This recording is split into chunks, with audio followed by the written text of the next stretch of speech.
संस्था के महामंत्री जी मौजूद हैं। गुरु महाराज की वचनवाणियों पर प्रकाश महामंत्री जी डालेंगे। हम सभी प्रेमी भाई बहन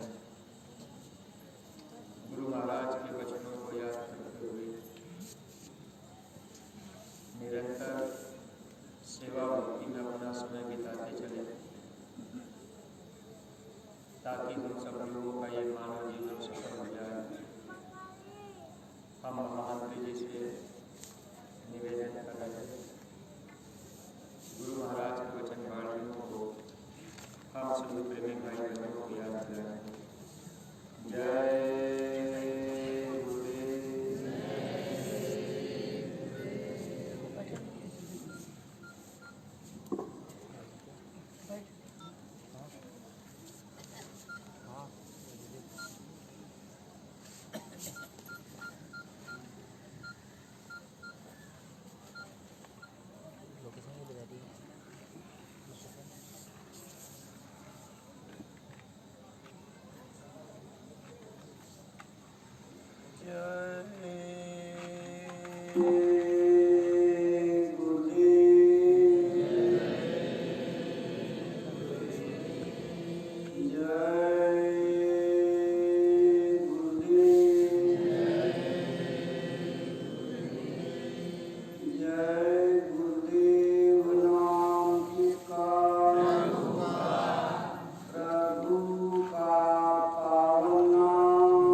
परमार्थ की इच्छा रखने वाले को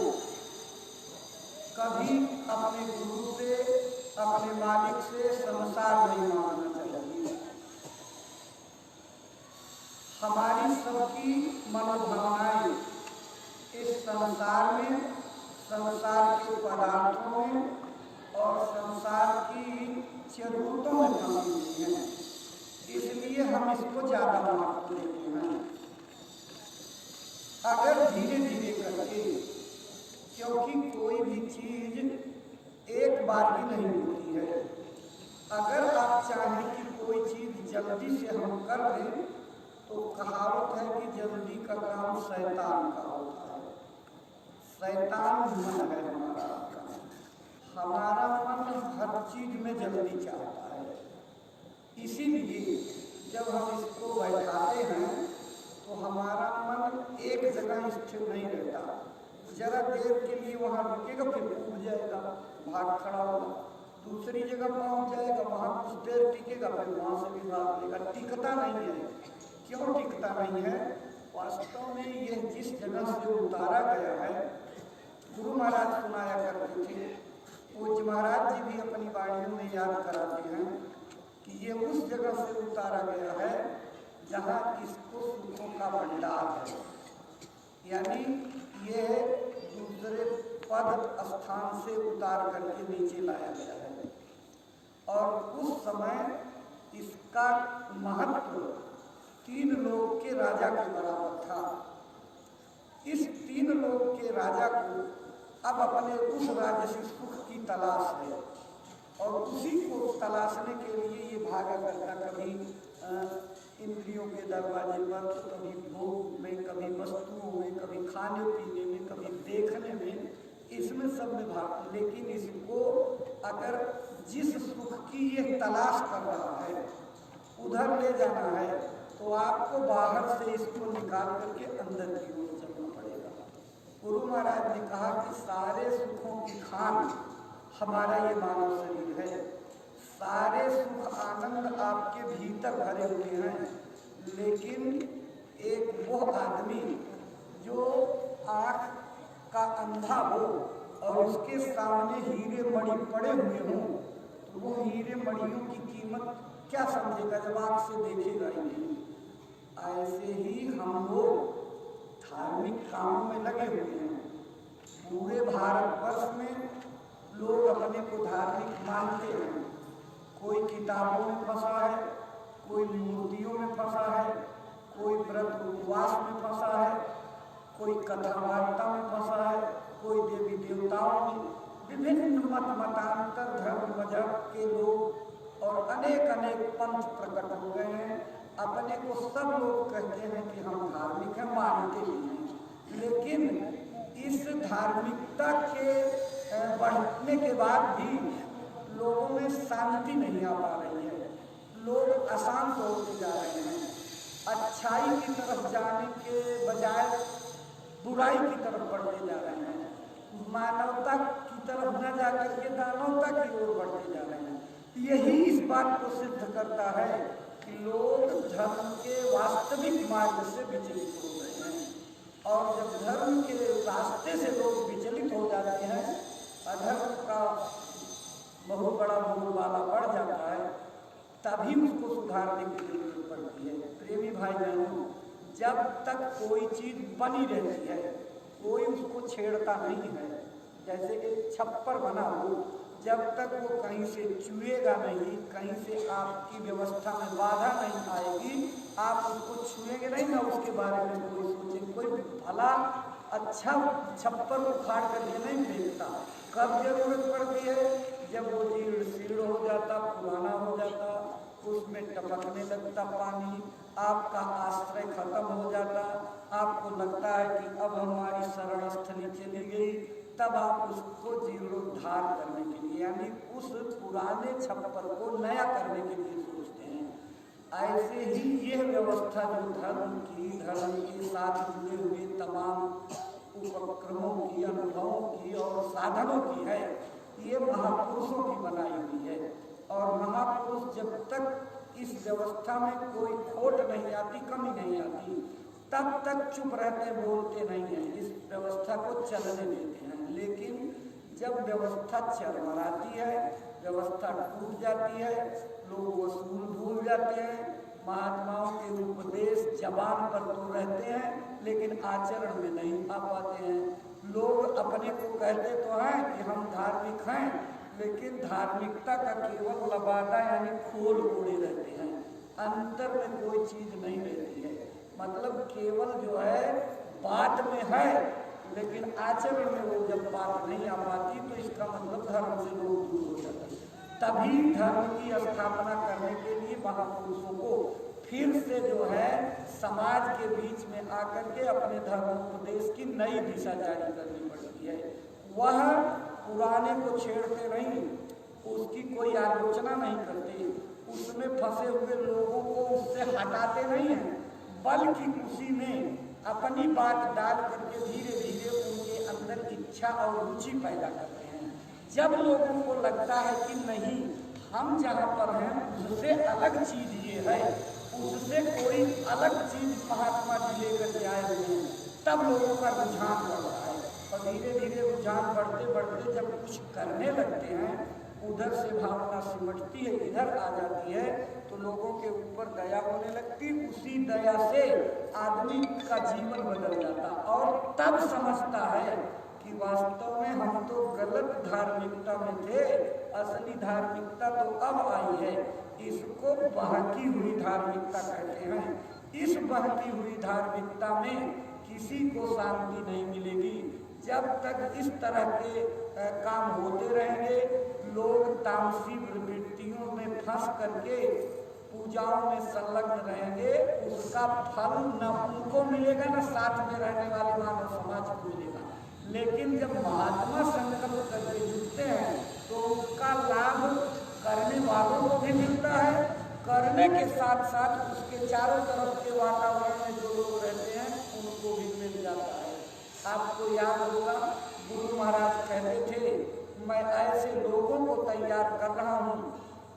अब वो कैसे लोग होंगे, कौन होंगे, तो गुरु महाराज जाने, लेकिन जिन लोगों को वो तैयार कर रहे थे उनके लिए कहा था कि इनकी जहाँ तक नजर जाएगी वहाँ तक कुदरत की विनाश लीला जो है वो असफल रहेगी। विनाश तो आएगा लेकिन उनके पास छू करके फिर वापस चला जाएगा, उनको नुकसान नहीं पहुंचाएगा।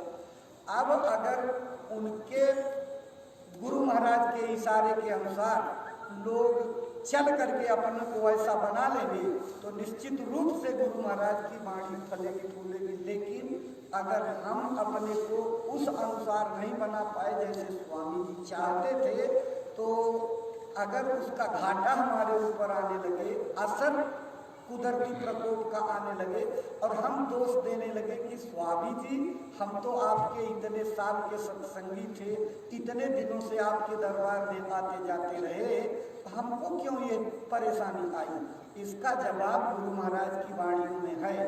सत्संगी कौन है?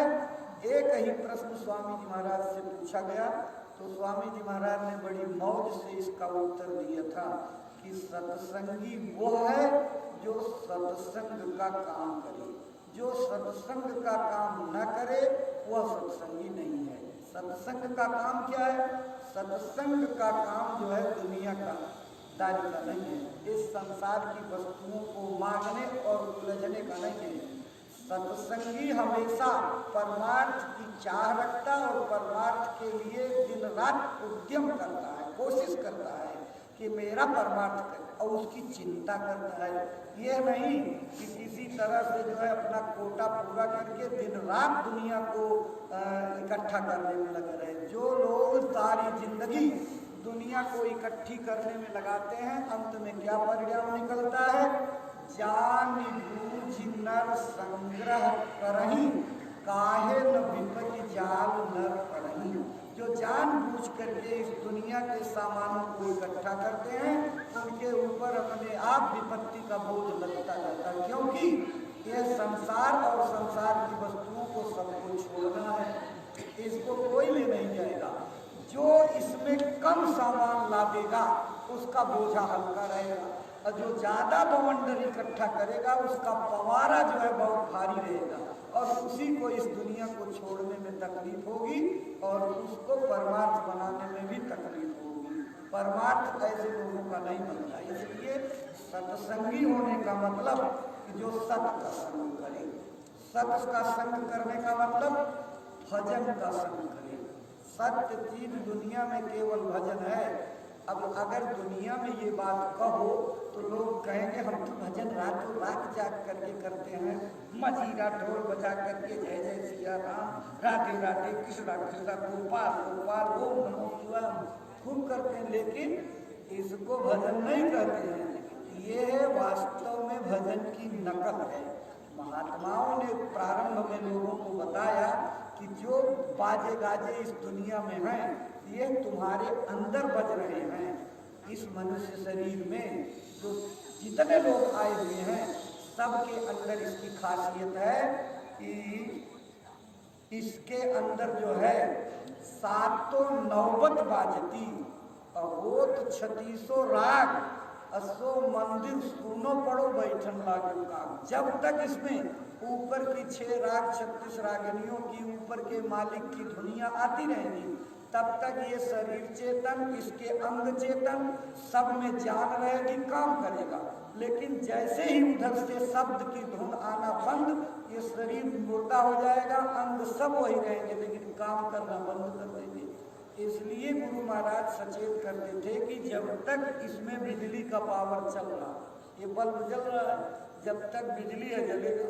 और बिजली की लाइन अगर काट दीजिए तो बल्ब वैसे रहेगा, फिलामेंट वैसे रहेगा, सब कुछ जुड़ा हुआ लेकिन बल्ब रोशन ही नहीं देगा। ये मशीन चल रही है, मशीन में सब अंग वही है, लेकिन अगर पावर की सप्लाई बंद कर दीजिए तो जो आवाज आ रही है वो वास्तव में इस मनुष्य शरीर में आने वाली पावर की सप्लाई है, यानी बिजली की लाइन है। और जब तक वो शब्द की धार आती रहेगी तब तक शरीर जिंदा, और जिस दिन उस शब्द की धार आना बंद उसी दिन ये मुर्दा हो जाएगा, इस पर कौवे बैठने लगेंगे।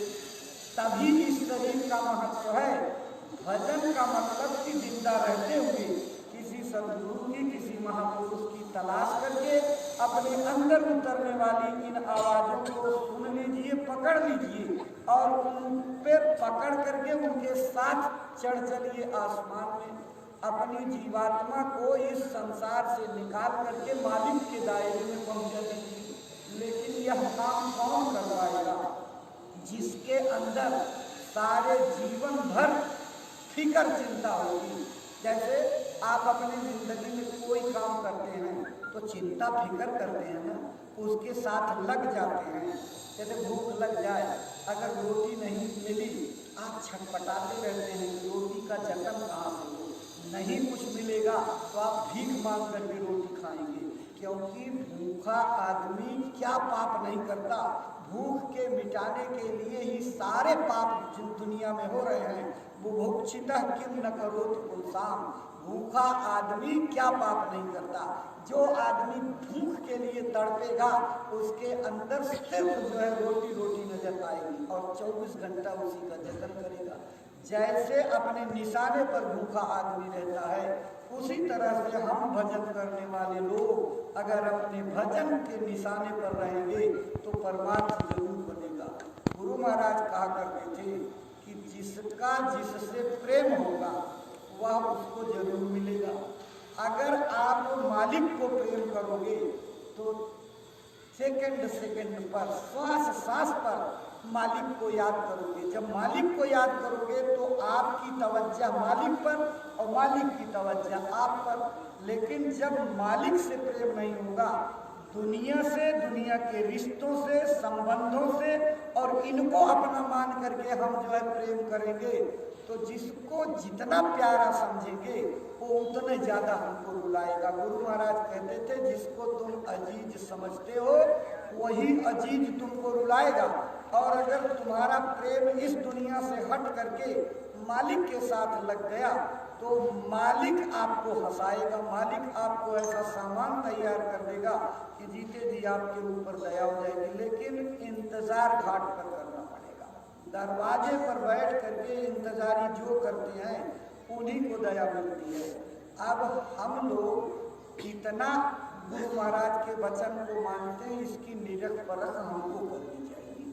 एक परमार्थी को इतना चौकन्ना रहना चाहिए कि अपने हर चीज पर, देखो लोग व्यवहार में, बातचीत में, खान पान में, उठने बैठने में, समाज के व्यवहारों में, इसमें सब में आप जो है जब नजर रखेंगे तब बचत होगी। क्योंकि ये दुनिया ऐसी है, इस पर जिस रंग को डाल दो उसी रंग की दुनिया हो जाती है। दुनिया का रंग बदलता नहीं है, दुनिया जो रंग चढ़ा देगी वो चढ़ा रहेगा। अगर गुरु भक्ति का रंग चढ़ गया तो फिर वो कभी नहीं उतरेगा, दुनिया का रंग तो उतर जाएगा। इसलिए हमको मालिक के प्रेम का रंग अपने ऊपर अगर चढ़ा लिया तो उसका काम बन जाएगा। इसलिए प्रेमी भाई बहनों, हम दुनिया की देखा देखी काम करते हैं और कितना संतुष्ट हो जाते हैं जब बगल में सोता हुआ आदमी रात में हमने देखा कि भजन कर रहा, तो आपके अंदर भी प्रेरणा जगी कि यार हमारा साथी भजन कर रहा तो हमको भी अपना काम करना चाहिए। बैठे और बैठने के बाद वो तो बैठा है अपना, वो तो अभ्यास ही है, और आपको आधे घंटे के बाद कसमस आने लगे, फिर आप थोड़ी चादर उठाकर देख लेते हैं कि अभी ये बैठा है, हाँ बैठा है, तो फिर ओढ़ लेते हैं और आप जो फिर करने लगते हैं। और जब करते करते 2-3 बार ऐसा किया, उसके बाद देखा कि ये चादर ओढ़ करके अब लेट गया, तो आप इतना संतुष्ट होते हो कि उससे ज़्यादा देर तक मैं बैठा है। झूठा अहंकार आपका है, ये वो तो भजन कर रहा और आप भजन करने के बजाय केवल दिखावटी जो है मन को समय पार कर रहे हो, तो दिखावटी काम से नहीं होता। इस समय इतना अनुकूल मौसम मिला हुआ है, आपके काम का दबाव भी बहुत कम है और परिस्थितियां इस तरह की हैं। गुरु महाराज का इशारा भी था कि जब मुसीबत का दौरा शुरू हो जाए और आगे तबाही के बादल मंडराते हुए दिखाई पड़े तो तुम अपनी भजन की रफ्तार और सेवा की रफ्तार को बढ़ा देना। सीधे शब्दों में स्वामी जी महाराज ने कहा था, खींच करके सेवा करना, खींच करके भजन करना, यही बचत का एक रास्ता है। प्रेमी भाई बहनों, आगे आने वाले दिनों के लिए गुरु महाराज बहुत संकेत किए। बज रहा काल का डंका, कोई बचने न पाएगा, बचेगा साधु जन कोई जो सत से लौ लगाएगा। जो इस तरह के भजन में, ये वाला भजन नहीं जो कान में अंगुली डाल करके ऊपर आवाज सुनने वाला भजन से जिसकी लौ लग जाएगी, वो आने वाले काल के सर्वरूपी प्यार से बच जाएगा। उससे बचेगा जो गुरु का ध्यान धरेगा वही।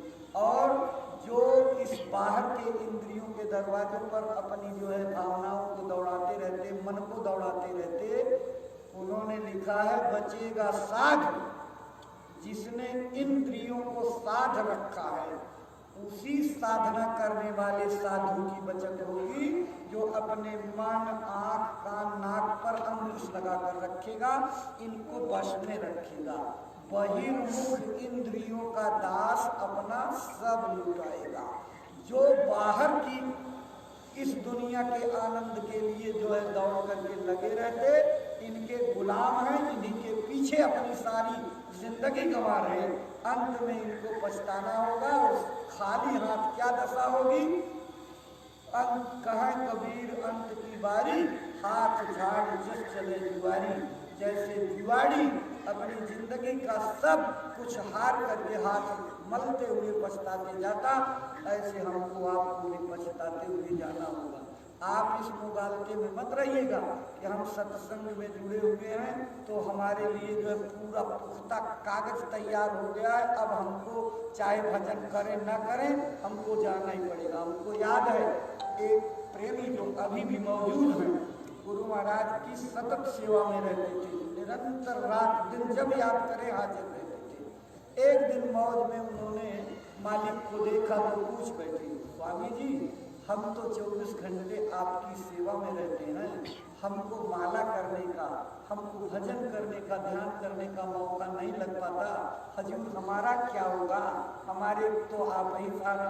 स्वामी जी गंभीर होकर के बोले, देखो ये सेवा तुम्हारी ड्यूटी है और भजन का समय निकालना ये भी तुम्हारी ड्यूटी है, और भजन नहीं करोगे तो तुम जानो, लेकिन मेरा काम जो है बता देना है, भजन तो करना ही पड़ेगा। प्रेमी भाई बहनों, इससे काम नहीं चलेगा। मुझे याद है एक समय कोई कागज की तैयारी थी और रात में ही वो दस्तखत करा करके फैक्स करना था। बहुत देर हो गई तैयार हो गई, 12 बज गए।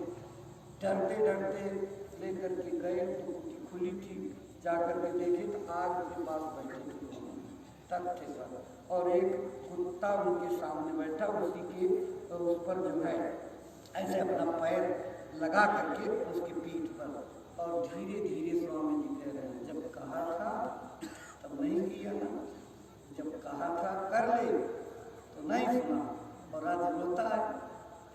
अब जब मौका मिले कर लेना जो है, अब मत चूकना जो है।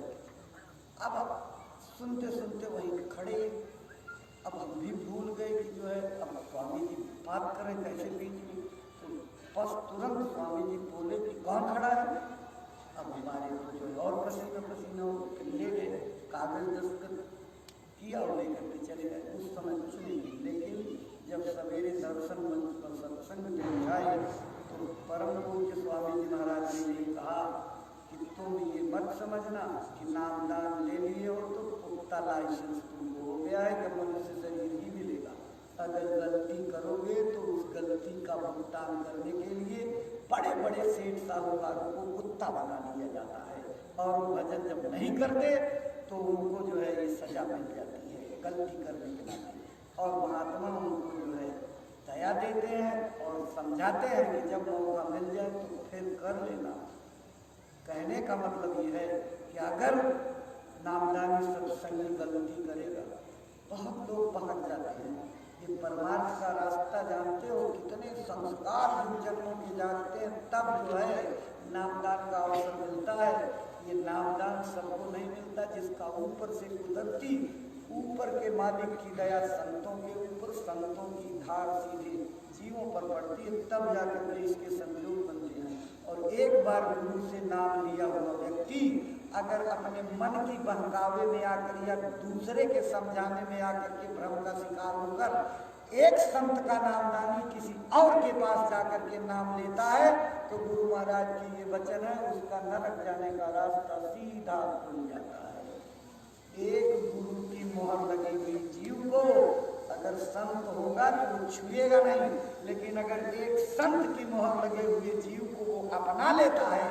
मुझे याद है ऐसे ऐसे लोग संगत में आए जो किसी जगह से लेकर के आए थे, बैठे, स्वामी जी महाराज ने भीड़ में से उनको कहा, अरे तुम तो वहाँ लेकर के आए हो, तुम तो वहाँ लेकर के आए हो, फिर किस लिए बैठे हो। एक आध लोगों की ऐसी घटनाएं संगत में सामने आई, और जो लोग ऐसे भटके हुए लोगों की गोल बढ़ाने के नाम पर अपना जो है रास्ता बताए दे रहे हैं, उनकी वास्तविकता पर और उनके संत बोध पर कितना जो है पक्कापन है, ये तो सोचना चाहिए। जो ये नहीं समझ पाता कि गुरु महाराज के अपनाए हुए जीव, इनको हम जो है ऐसे अधिकारी बने नाम दे देंगे। नाम तो सदगुरु की दया कृपा है, केवल जबान से पढ़ लेना नहीं। गुरु महाराज ने कहा था कि जब नाम दिया जाता है तो उस समय जीवात्मा पर लगे हुए कर्म की सारी गंदगी को महात्मा धोते हैं, चाहे वो अपने भजन के द्वारा, चाहे अपने शरीर पर लेकर के, चाहे अपने कृपा दृष्टि से, और काल भगवान के हाथ से उसकी डोरी खींच करके और ऊपर मंजिलों पर बांध देते हैं। तो प्रेमी भाई बहनों, नाम लेने के बाद अगर खान पान की गड़बड़ी कर दिया, आपने कहीं मांस मछली अंडे खा लिया, या ऐसे लोगों के बर्तन में भोजन कर दिया, या ऐसे खाने पीने वालों का परोसा गया भोजन आपने कर लिया, तो आपके भजन में उसी दिन अनुभव हो जाएगा, लगेगा कि मेरी रुचि खत्म हो गई, जो थोड़ी बहुत सफाई हुई थी वो और पूरी आ गई। इसलिए सत्संगी को इन सब चीज़ों से बहुत बचना चाहिए। और परमार्थ में पहले ये पद्धति थी, आदमी अपनी बर्तन लेकर के चलता था, अपनी गिलास थाली लेकर के चलता था और उसमें भोजन करता था। कोशिश ये करता था कि अपना बना करके लेकर के जाता था कि किसी के यहाँ का नहीं खाता था, क्योंकि सबके अनाज पर पता नहीं क्या असर हो, उस अनाज से हमारे ऊपर क्या असर हो जाए। ऐसे लोगों के किस कमाई का धन है उसका बहुत बड़ा असर भजन पर आता है। स्वामी जी महाराज सुनाया करते थे, कई बार सुनाए हैं। मैं एक बार जो है एक सत्संगी के यहाँ गया और वो कई बार मुझसे कह चुका था कि एक बार हमारे भी यहाँ तो भोजन आप कर लीजिए। एक दिन चलते चलते पहुँच गया, उसने कहा आज आप आ गए हो, आज मिल जाइए भोजन कर लीजिए हमारे यहाँ। स्वामी जी महाराज ने भोजन तो कर लिया। स्वामी जी महाराज ने अपना अनुभव बताया कि जब हम पहुँचे तो मन से पागने लगा, चारों तरफ से रुके नहीं, रुचि खत्म हो गई। मुझे लगे कि इतना बड़ा बोझा आ गया। तो रात भर तक सवेरे उठे तो उसको बुलाया, कहा भाई ये तुमने क्या कर दिया, ये क्या कर दिया? तो उसने क्या कहा कि हम पड़ोस में जो दुकान है उसमें से आटे की एक गोली चुरा कर खिलाए थे। मैंने सोचा पहले बाबा जी को खिला दे, ये पवित्र हो जाएगा तब हम तुमने तो हमारा सत्यानाश कर दिए, जो है हमारी तो इतने दिन की मेहनत तुमने चौपट कर डाली। कहने का मतलब कि अगर ऐसे लोगों के खान पान के बर्तन में खा लिया, उनके हाथ से परोसा गया, या ऐसा खाने पीने वालों का बनाया हुआ भोजन आपने कर लिया, तो वो सब फिर काम से मतलब सब बच्चा हो जाए। इसलिए बचाव करिए। एक सत्संगी को इस तरह की चीज़ों से नितांत बचना चाहिए।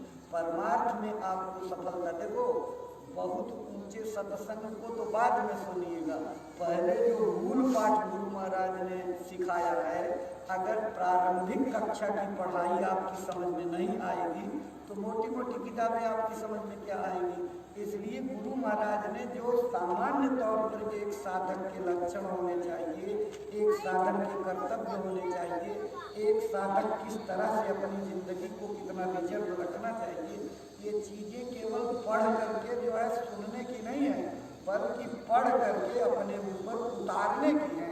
हम लोग अगर उतारने में लग जाएंगे तो धीरे धीरे हमारी जिंदगी विकसित होती जाएगी, आगे बढ़ते जाएंगे। और दुनिया से प्रेम धीरे धीरे, जब वो असली चीज़ में हमारे को रुचि मिलेगी, मन को आनंद मिलेगा ना, तो ये सब बाहर की चीज़ों का खत्म कर देगा। लेकिन बैठना पड़ेगा, बैठने में भी हम जल्दी से ऊब जाते हैं।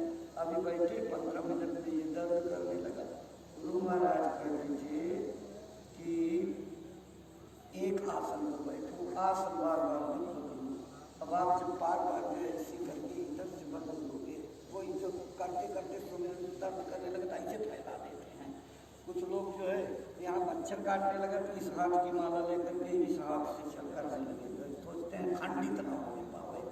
ये सब चीज़ें साधन को पकाने की नहीं, बल्कि साधन को खंडित करने की, कच्चाई की होती है। आप जब बैठिए तो देखो, सबसे पहले बात जो गुरु महाराज ने बताई, महाराज जी ने जिसका नाम लो उसके रूप पर केंद्रित हो जाओ, नाम लो रूप पर केंद्रित हो जाओ, और वो हटना नहीं चाहिए। और ध्यान अगर हटा तो फिर आपका जो है पकेगा कहाँ से, सुमरन पकेगा कैसे?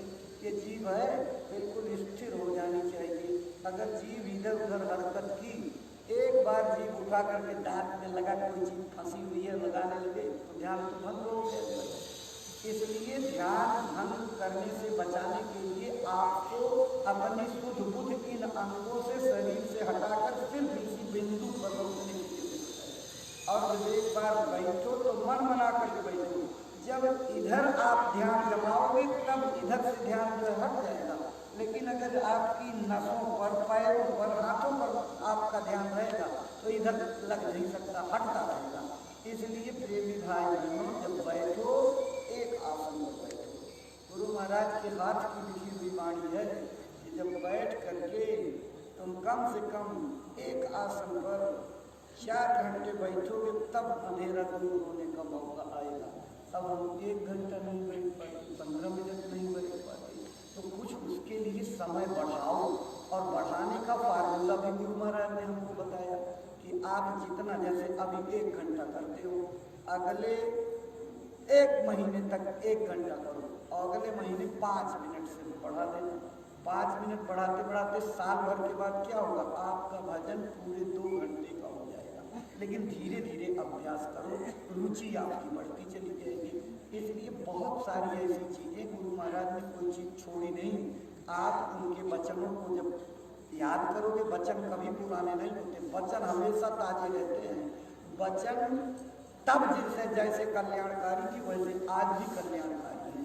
हमको वचन को नहीं भूलना चाहिए। वचन की माला फेरते रहेंगे तो हमारे अंदर ताजगी रहेगी, हमारे अंदर गुरु महाराज के प्रति प्रेम रहेगा, हमारे अंदर साधन करने की चिंता रहेगी, और जब चिंता करेंगे तब हम काम होगा। इसलिए देखो, सेवा सबसे बड़ी चीज है।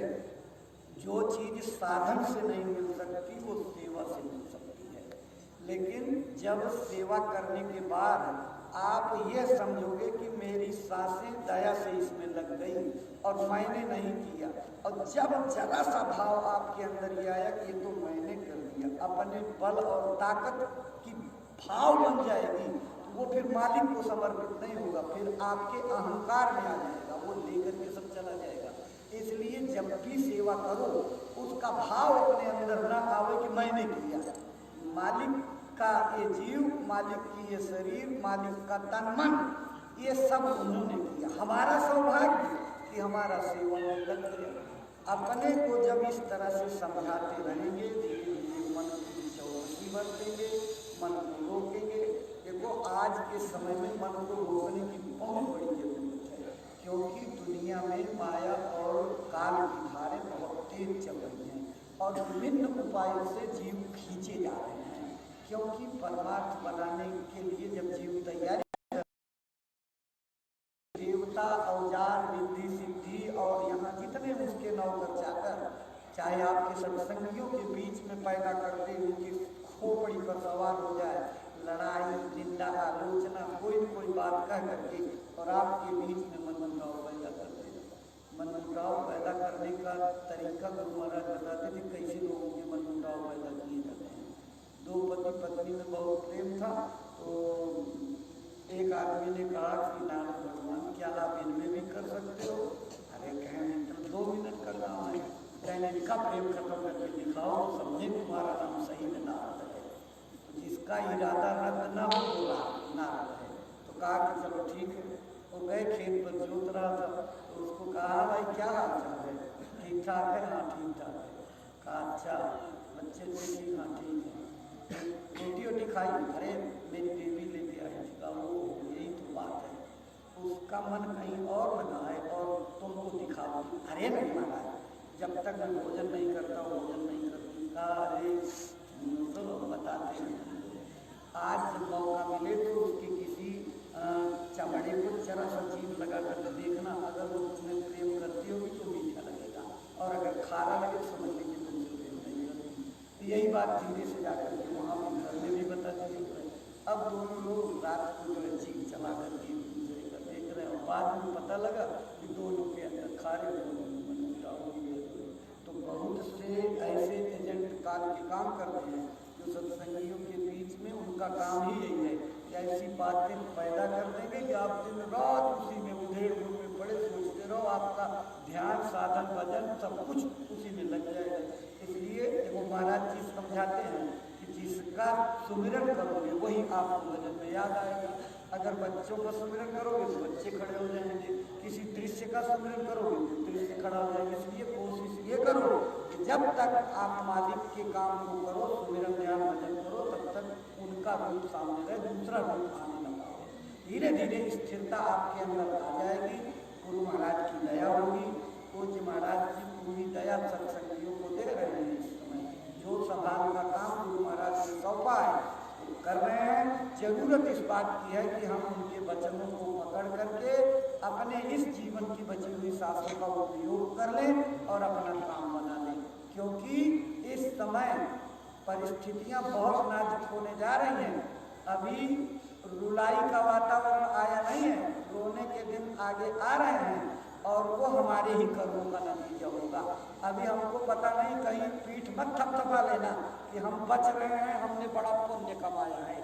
कर्म जो आपने जानबूझ करके कुछ किए हैं, कुछ अनजान में किए हैं, ये सब आपके सामने आएंगे। अभी मौका है, उन कर्मों की धुलाई और सफाई के लिए आप ज़्यादा से ज़्यादा समय जो है ध्यान और भजन में दीजिए। यहाँ जितनी देर बैठते हो वो तो भाई अभ्यास के लिए बैठाया जाता है ताकि आपकी आदत बन जाए। इसका मतलब ये नहीं है कि यहीं के साधन भजन से आप संतुष्ट हो गए, अब तो हमने कर लिया, अब क्या जरूरत है, ये नहीं। इसके बाद जब जाइए तो शाम को रात को सोने के अच्छा भजन किनका बनता है, सब लोग सो जाएं और सोने के बाद किसी को भनक तक न लगे, चुपचाप अपना बैठ करके करते हैं। जो लोग जाग करके करते हैं, एकांत में मालिक को पुकार लगा करके फरियाद करते हैं, उनके ऊपर ज़्यादा दया होती है। हमारे अंदर दिखावटी भाव नहीं होना चाहिए कि हमारा अगल बगल का आदमी, साथी, घर परिवार के लोग जाने के बाद जो लोग छिपा करके करते हैं, ये तो नितांत छिपा करके करने वाली चीज़ है। मैंने बहुत से लोगों को देखा कि बिल्कुल सिर पर कपड़ा भी नहीं डालते हैं और ढकते भी नहीं, कोई कपड़ा नहीं, बस ऐसे खुले हाथ से भोजन करने लगते हैं। आप समझते हो सब सत्संगी, ये मालिक का काम पोशीदा होना चाहिए, छिपा करके होना चाहिए, एकदम किसी को पता नहीं होना चाहिए। साफ बिल्कुल जितना छिपा करके करेंगे उतना ही आपके ऊपर दया होगी।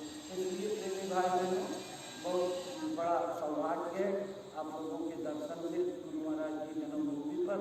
और त्रुटियों को आप क्षमा कीजिएगा, जो चीज़ आपको अनर्गल लगे।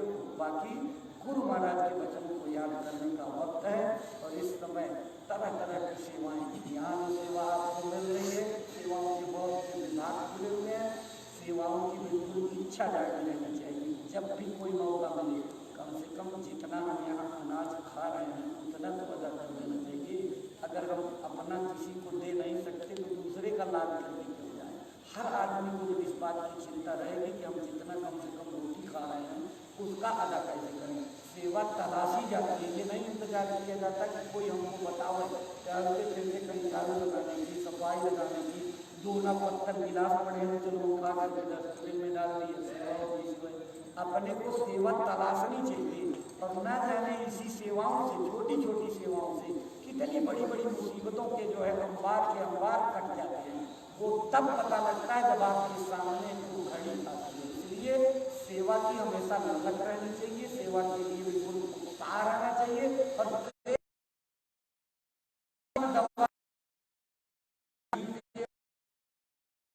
किया उसका परिणाम भी रूखा फीका निकला।